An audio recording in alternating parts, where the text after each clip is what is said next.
हर हर महादेव। हर हर महादेव। नमः पार्वती पते। माता अन्नपूर्णा की, गंगा मैया की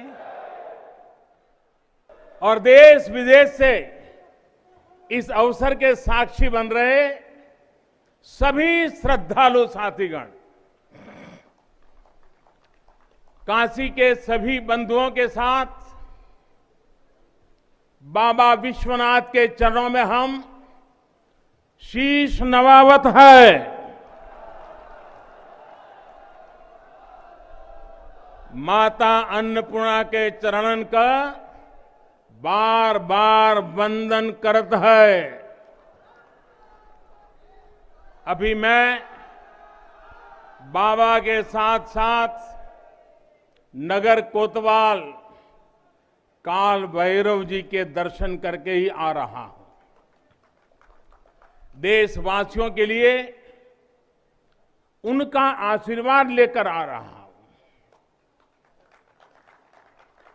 काशी में कुछ भी खास हो, कुछ भी नया हो, तो सबसे पहले उनसे पूछना आवश्यक है।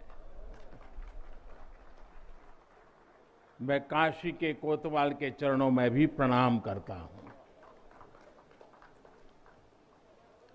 गंगा तरंग रमणीय जटा कलापम, गौरी निरंतर विभूषित वाम भागम, नारायण प्रिय मनंग मदापहारम, वाराणसी पुरपतिम भज विश्वनाथम।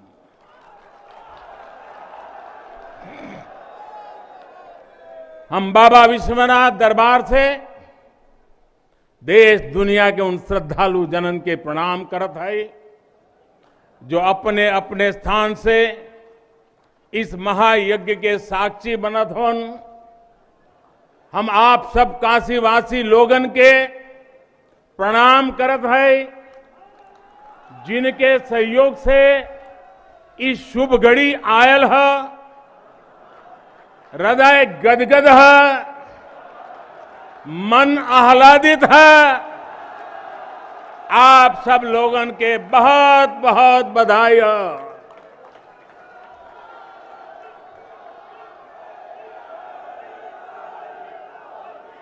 साथियों, हमारे पुराणों में कहा गया है कि जैसे ही कोई काशी में प्रवेश करता है, सारे बंधनों से मुक्त हो जाता है। भगवान विश्वेश्वर का आशीर्वाद, एक अलौकिक ऊर्जा यहां आते ही हमारे अंतर आत्मा को जागृत कर देती है। और आज तो इस चीर चैतन्य काशी की चेतना में एक अलग ही स्पंदन है। आज आदि काशी की अलौकिकता में एक अलग ही आभा है। आज शाश्वत बनारस के संकल्पों में एक अलग ही सामर्थ्य दिख रहा है। हमने शास्त्रों में सुना है, जब भी कोई पुण्य अवसर होता है तो सारे तीर्थ, सारी देवीय शक्तियां बनारस में बाबा के पास उपस्थित हो जाती है। कुछ वैसा ही अनुभव आज मुझे बाबा के दरबार में आकर हो रहा है। ऐसा लग रहा है कि हमारा पूरा चेतन ब्रह्मांड इससे जुड़ा हुआ है। वैसे तो अपनी माया का विस्तार बाबा ही जाने, लेकिन जहां तक हमारी मानवीय दृष्टि जाती है, विश्वनाथ धाम के इस पवित्र आयोजन के इसे समय पर पूरा, इस समय पूरा विश्व जुड़ा हुआ है। साथियों, आज भगवान शिव का प्रिय दिन सोमवार है। आज विक्रम संवत 2078 मार्गशीर्ष शुक्ल पक्ष 10वीं तिथि एक नया इतिहास रच रही है।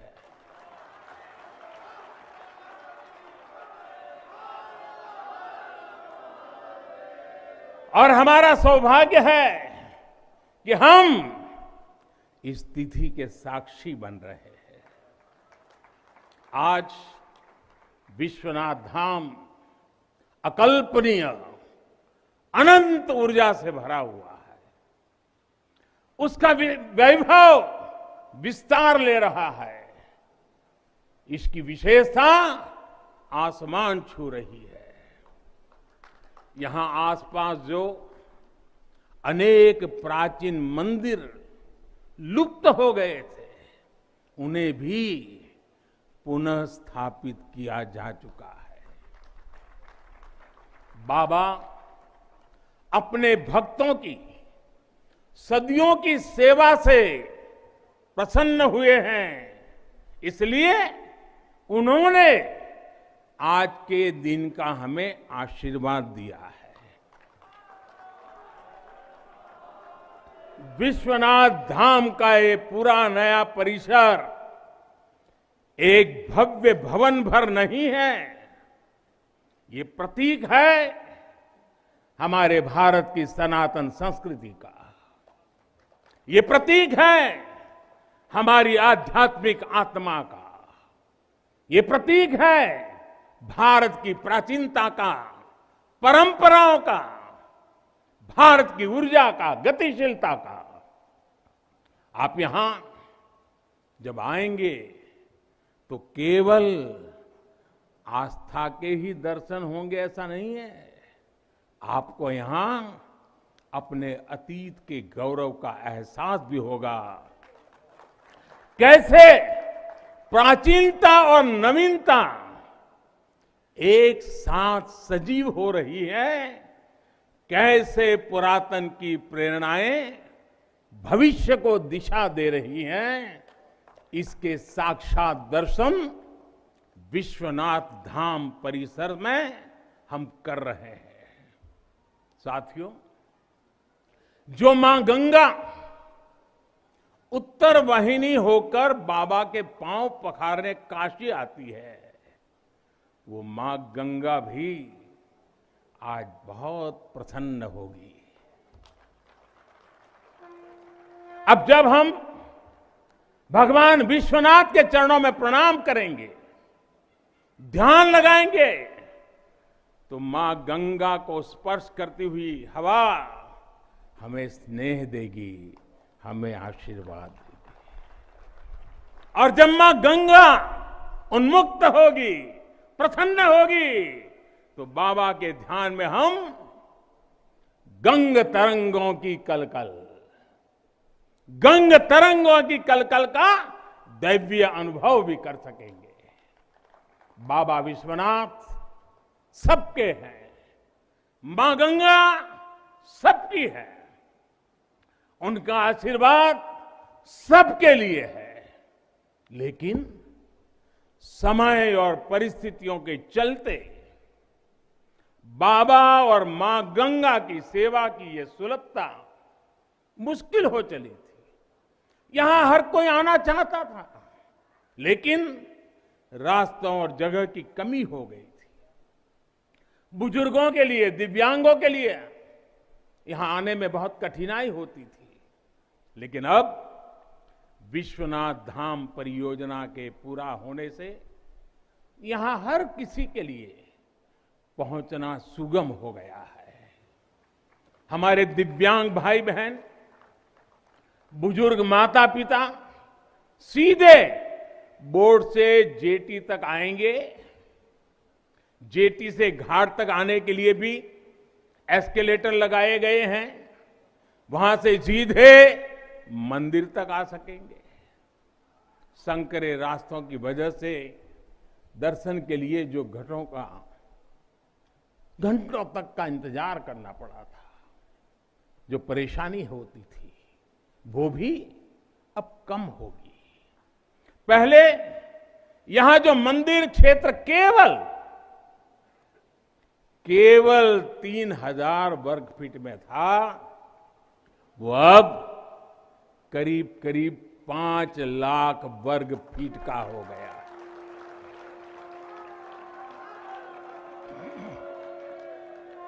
अब मंदिर और मंदिर परिसर में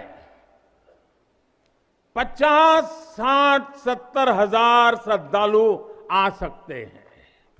यानी पहले मां गंगा का दर्शन स्नान और वहां से सीधे विश्वनाथ धाम, यही तो है। हर हर महादेव। साथियों, जब मैं बनारस आया था तो एक विश्वास लेकर आया था। विश्वास अपने से ज्यादा बनारस के लोगों पर था, आप पर था। आज हिसाब किताब का समय नहीं है, लेकिन मुझे याद है तब कुछ ऐसे लोग भी थे जो बनारस के लोगों पर संदेह करते थे। कैसे होगा ही नहीं, यहां तो ऐसे ही चलता है। ये मोदी जी जैसे बहुत आके गए।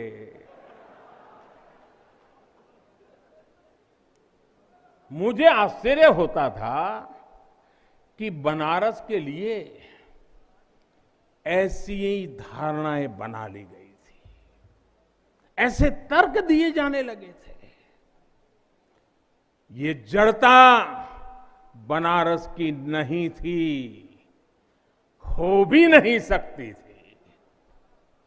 थोड़ी बहुत राजनीति थी, थोड़ा बहुत कुछ लोगों का निजी स्वार्थ, इसलिए बनारस पर आरोप लगाए जा रहे थे। लेकिन काशी तो काशी है, काशी तो अविनाशी है। काशी में एक ही सरकार है।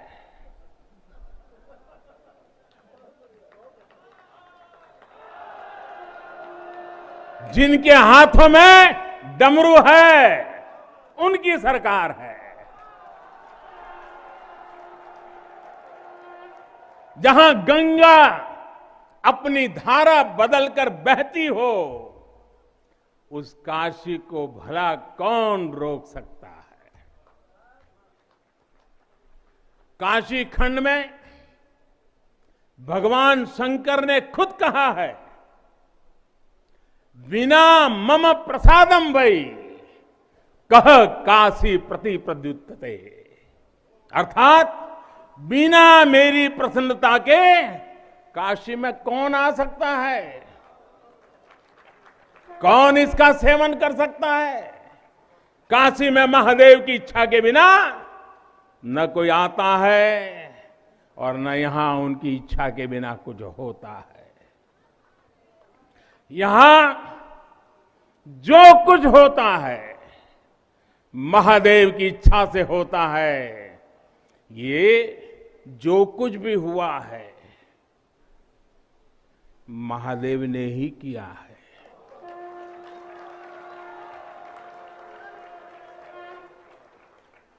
ई विश्वनाथ धाम तो बाबा आपन आशीर्वाद से बनेले हुअन। उनकर इच्छा के बिना का कोई पत्ता हिल सकेला। कोई कितना बड़ा हवे तो अपने घरे का होइए, बोलिए तबे कोई आ सकेला, कुछ कर सकेला। साथियों, बाबा के साथ अगर किसी और का योगदान है तो वो बाबा के गणों का है। बाबा के गण यानी हमारे सारे काशीवासी जो खुद महादेव के ही रूप है। जब भी बाबा को अपनी शक्ति अनुभव करानी होती है, वो काशी वासियों का माध्यम ही बना देते हैं। फिर काशी करती है और दुनिया देखती है। इदम शिवाय इदम नमः, इदम शिवाय इदम नमः। भाई और बहनों, मैं आज अपने हर उस श्रमिक भाई बहनों का भी आभार व्यक्त करना चाहता हूं, जिसका पसीना इस भव्य परिसर के निर्माण में बहा है। कोरोना के इस विपरीत काल में भी उन्होंने यहां पर काम रुकने नहीं दिया।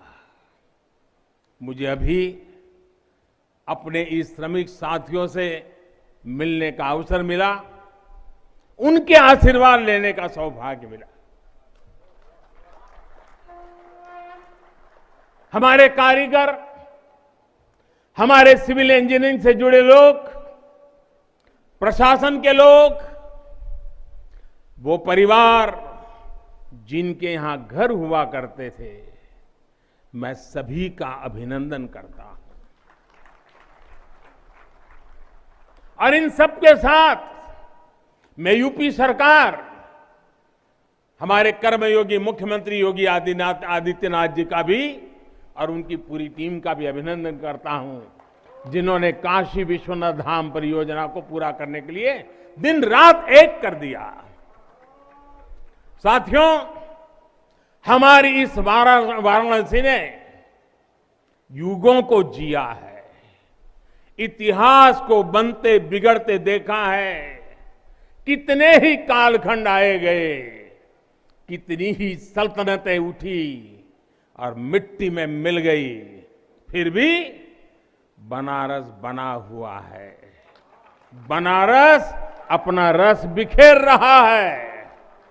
बाबा का ये धाम शाश्वत ही नहीं रहा है, इसके सौंदर्य ने भी हमेशा संसार को आश्चर्यचकित और आकर्षित किया है।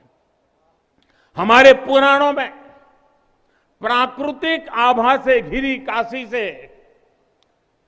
के ऐसे ही दिव्य स्वरूप का वर्णन किया गया है।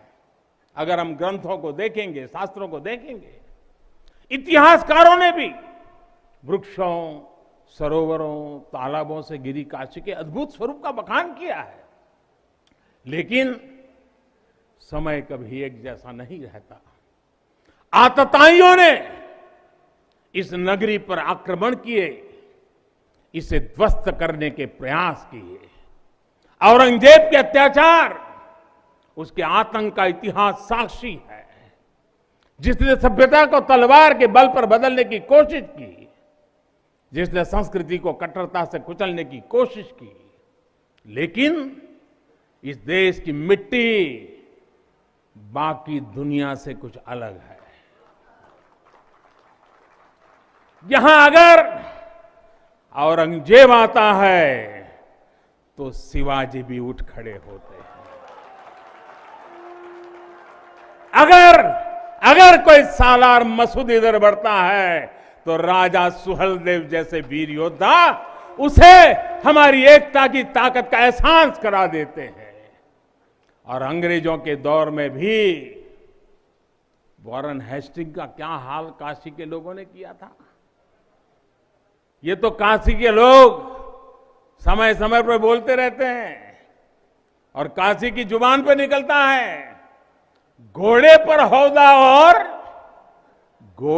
हौदा और हाथी पर जिन जान लेकर भागल वॉरेन हेस्टिंग। साथियों, आज समय का चक्र देखिए। आतंक के वो पर्याय इतिहास के काले पन्नों तक सिमट कर रह गए हैं और मेरी काशी आगे बढ़ रही है, अपने गौरव को फिर से नई भव्यता दे रही है। साथियों, काशी के बारे में मैं जितना बोलता हूं उतना डूबता जाता हूं, उतना ही भावुक हो जाता हूं।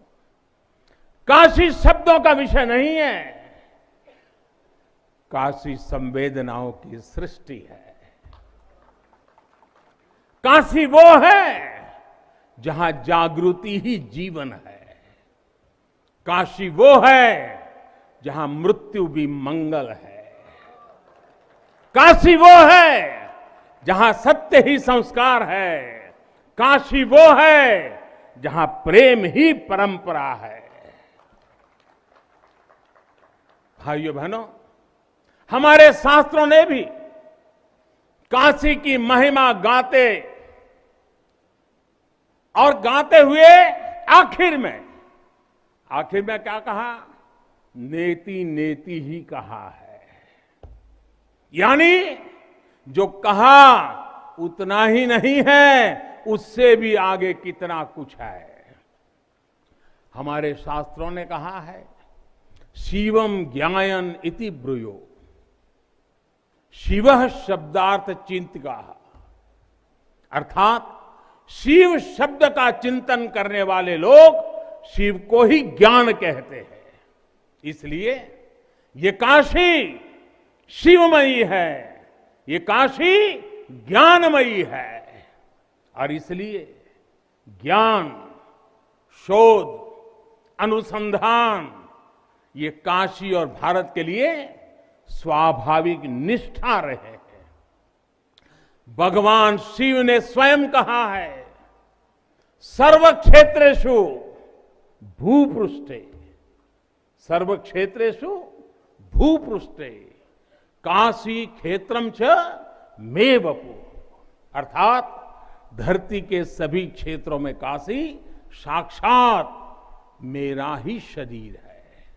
इसलिए यहां का पत्थर, यहां का हर पत्थर शंकर है।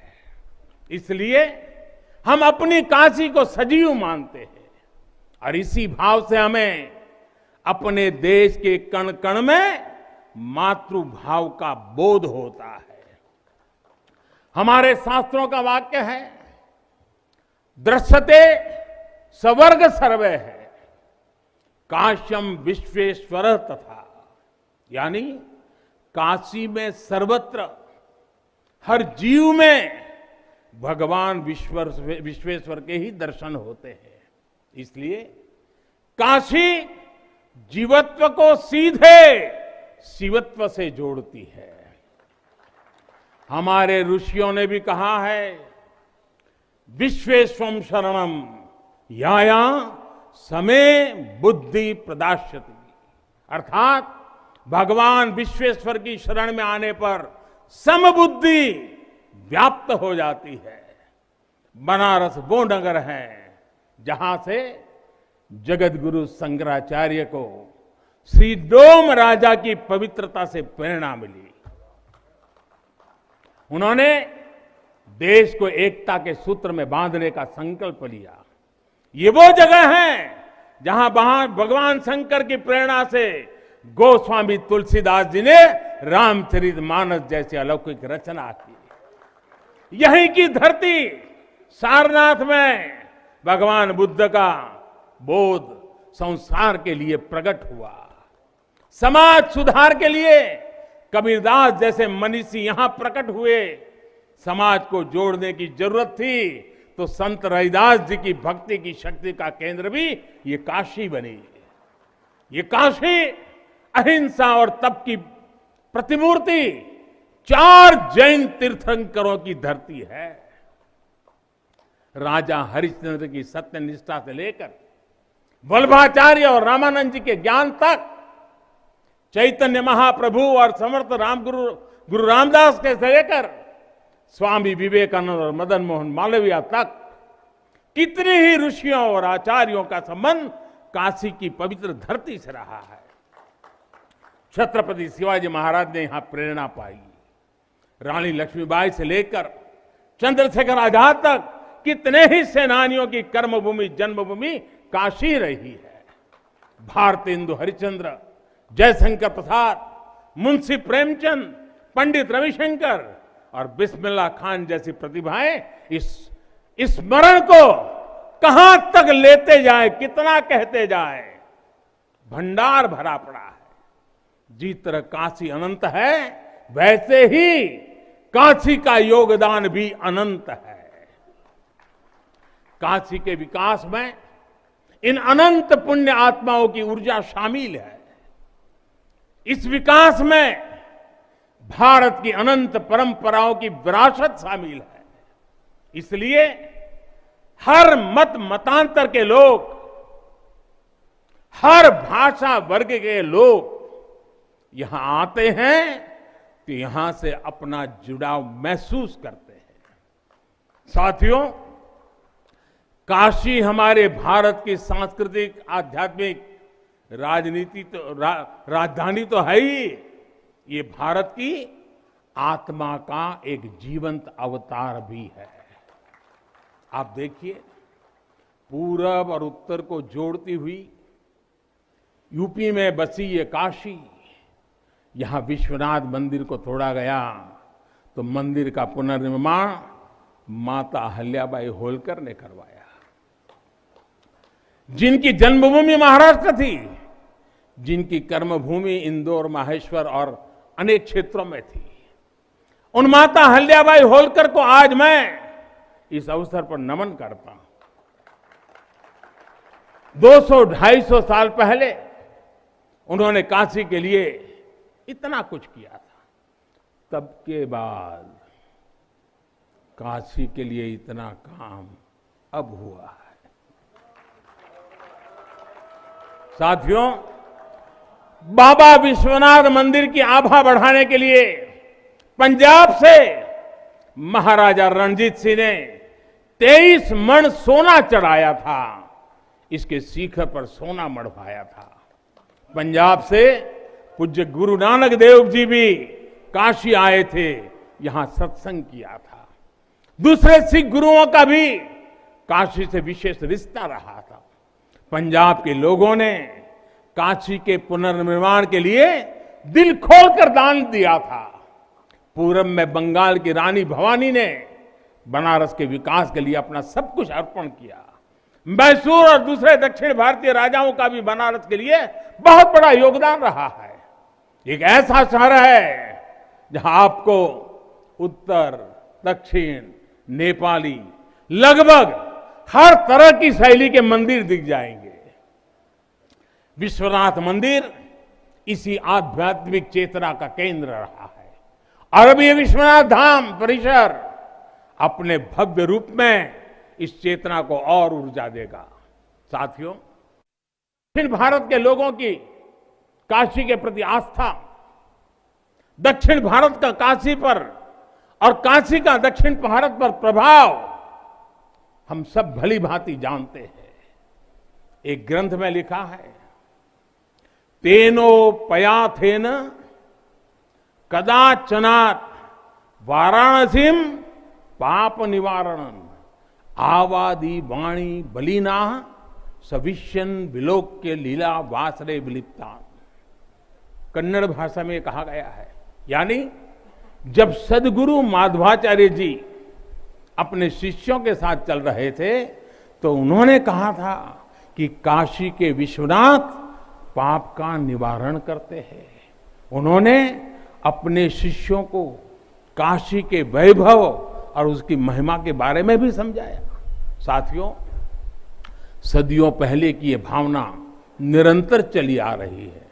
मां कवि सुब्रमण्यम भारती काशी प्रवास ने जिनके जीवन की दिशा बदल दी, उन्होंने एक जगह लिखा है, तमिल में लिखा है, काशी नगर पुलवर पेशुम उरई दान कांजी इल के पदर कौर खरूबी सेवोम। यानी काशी नगरी के संत कवि का भाषण कांचीपुर में सुनने का साधन बनाएंगे। काशी से निकला हर संदेश ही इतना व्यापक है कि देश की दिशा बदल देता है। वैसे मैं एक बात और कहूंगा, मेरा पुराना अनुभव है, हमारे घाट पर रहने वाले, नाव चलाने वाले कई बनारसी साथी तो, और आपने भी कभी अनुभव किया होगा, तमिल, कन्नड़ा, तेलुगु, मलयालम इतनी फर्राटेदार तरीके से बोलते हैं कि लगता है कि कहीं केरला, तमिलनाडु या कर्नाटक तो नहीं आ गए। अब इतना बढ़िया बोलते हैं। साथियों, भारत की हजारों सालों की ऊर्जा ऐसे ही तो सुरक्षित रही है, संरक्षित रही है। जब अलग अलग स्थानों के क्षेत्रों के सूत्र से जुड़ते हैं तो भारत एक भारत श्रेष्ठ भारत के रूप में जागृत होता है। इसलिए हमें सौराष्ट्र सोमनाथम से लेकर अयोध्या, मथुरा, माया, काशी, कांची, अवंतिका का हर दिन स्मरण करना सिखाया जाता है। हमारे यहां तो 12 ज्योतिर्लिंगों के स्मरण का ही फल बताया गया है। तस्य तस्य फल प्राप्ति ही भविष्यति न संशय। यानी सोमनाथ से लेकर विश्वनाथ तक 12 ज्योतिर्लिंगों का स्मरण करने से हर संकल्प सिद्ध हो जाता है, इसमें कोई संशय ही नहीं है। ये संशय इसलिए नहीं है क्योंकि स्मरण के बहाने पूरे भारत का भाव एकजुट हो जाता है, और जब भारत का भाव आ जाए तो संशय कहां रह जाता है, असंभव क्या बचता है। साथियों, ये भी सिर्फ संयोग नहीं है कि जब भी काशी ने करवट ली है, कुछ नया किया है, देश का भाग्य भी बदला है। बीते 7 वर्षों से काशी में चल रहा विकास का महायज्ञ आज एक नई ऊर्जा को प्राप्त कर रहा है। काशी विश्वनाथ धाम का लोकार्पण भारत को एक निर्णायक दिशा देगा, एक उज्जवल भविष्य की तरफ ले जाएगा। ये परिसर साक्षी है हमारे सामर्थ्य का, हमारे कर्तव्य का। अगर सोच लिया जाए, ठान लिया जाए, तो असंभव कुछ भी नहीं है। हर भारतवासी की भुजाओं में वो बल है, हर भारतवासी की भुजाओं में वो बल है जो अकल्पनीय को साकार कर देता है। हम तप जानते हैं, हम तपस्या जानते हैं, देश के लिए दिन रात खपना जानते हैं। चुनौती कितनी ही बड़ी क्यों ना हो, हम भारतीय मिलकर उसे परास्त कर सकते हैं। विनाश करने वालों की शक्ति कभी भारत की शक्ति और भारत की भक्ति से बड़ी नहीं हो सकती। याद रखिए, जैसी दृष्टि से हम खुद को देखेंगे, वैसी ही दृष्टि से विश्व भी हमें देखेगा। मुझे खुशी है कि सदियों की गुलामी ने हम पर जो प्रभाव डाला था, जिस हीन भावना से भारत को भर दिया गया था, अब आज का भारत उससे बाहर निकल रहा है। आज का भारत सिर्फ सोमनाथ मंदिर का सौंदर्यीकरण ही नहीं करता, बल्कि समंदर में हजारों किलोमीटर ऑप्टिकल फाइबर भी बिछा रहा है। आज का भारत सिर्फ बाबा केदारनाथ मंदिर का जीर्णोद्धार ही नहीं कर रहा, बल्कि अपने दमखम पर अंतरिक्ष में भारतीयों को भेजने की तैयारी में जुटा है। आज का भारत सिर्फ अयोध्या में प्रभु श्री राम का मंदिर ही नहीं बना रहा, बल्कि देश के हर जिले में मेडिकल कॉलेज भी बना रहा है। आज का भारत सिर्फ बाबा विश्वनाथ धाम को भव्य रूप ही नहीं दे रहा, बल्कि गरीब के लिए करोड़ों पक्के घर भी बना रहा है।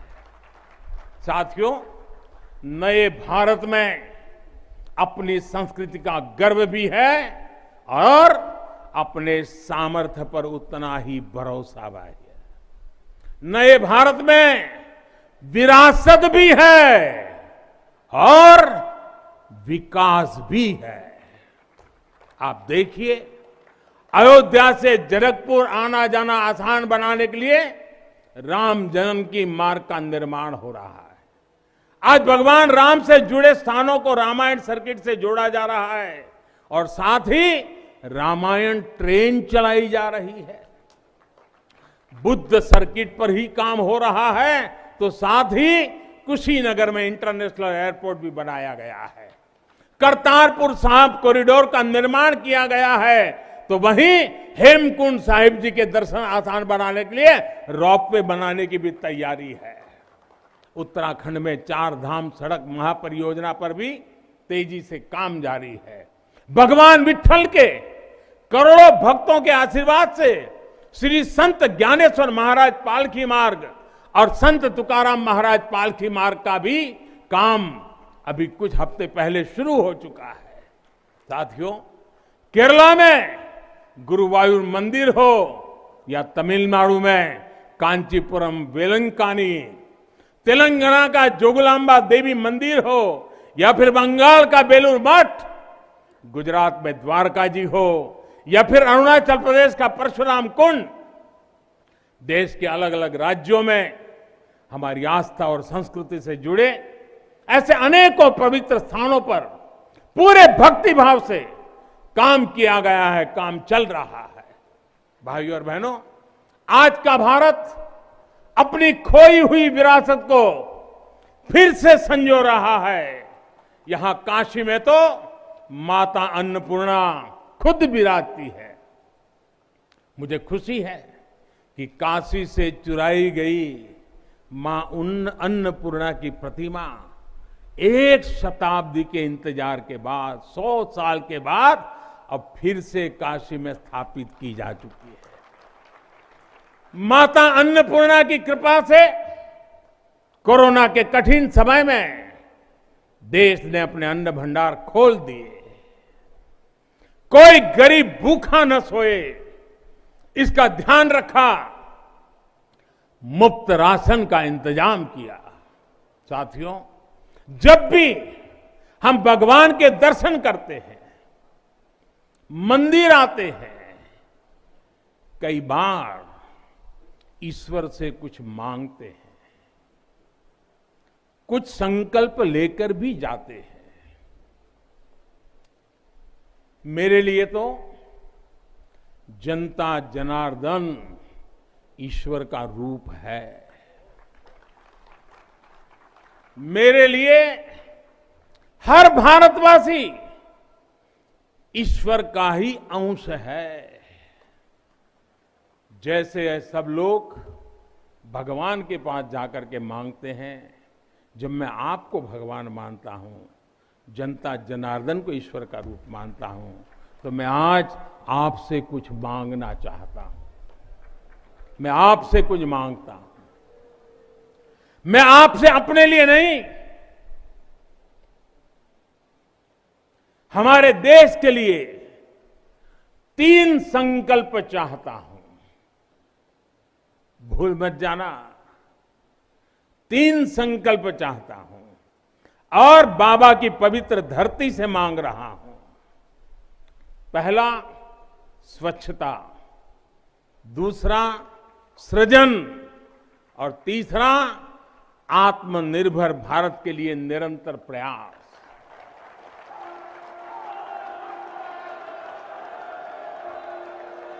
स्वच्छता जीवन शैली होती है, स्वच्छता अनुशासन होती है। ये अपने साथ कर्तव्यों की एक बहुत बड़ी श्रृंखला लेकर आती है।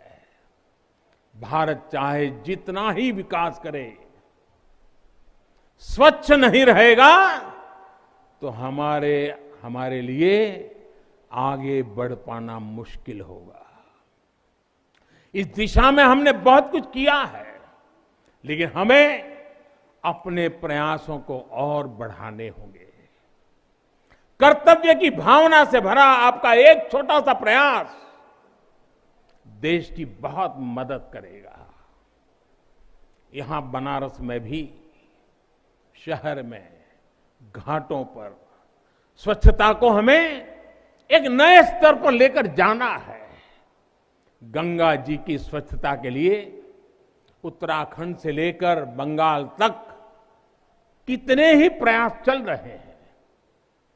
नमामि गंगे अभियान की सफलता बनी रहे, इसके लिए हमें सजग होकर काम करते रहना होगा।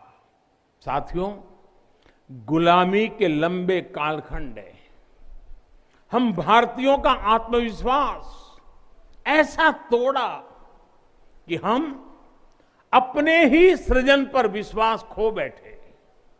आज हजारों वर्ष पुरानी इस काशी से मैं हर देशवासी का आह्वान करता हूं, पूरे आत्मविश्वास से सृजन करिए, इनोवेट करिए, इनोवेटिव तरीके से करिए। जब भारत का युवा कोरोना के इस मुश्किल काल में सैकड़ों स्टार्टअप बना सकता है, इतनी चुनौतियों के बीच 40 से ज्यादा यूनिकॉर्न बना सकता है, वो भी ये दिखाता है कुछ भी कर सकता है। आप सोचिए, एक यूनिकॉर्न यानी स्टार्टअप करीब करीब 7-7 हजार करोड़ रुपए से भी ज्यादा का है और पिछले 1-1.5 साल में बना है। इतने कम समय में यह अभूतपूर्व है।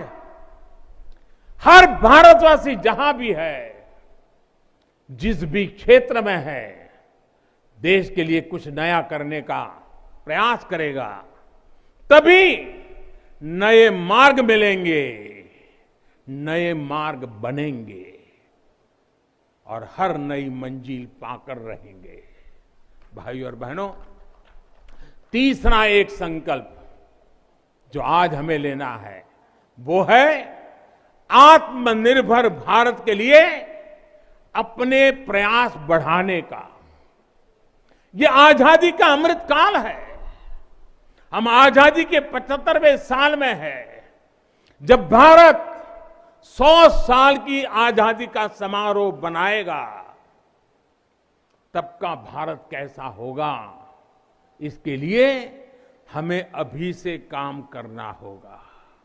और इसके लिए जरूरी है हमारा आत्मनिर्भर होना। जब हम देश में बनी चीजों पर गर्व करेंगे, जब हम लोकल के लिए वोकल होंगे, जब हम ऐसी चीजों को खरीदेंगे जिसे बनाने में किसी भारतीय का पसीना बहा हो, तो इस अभियान को मदद करेंगे।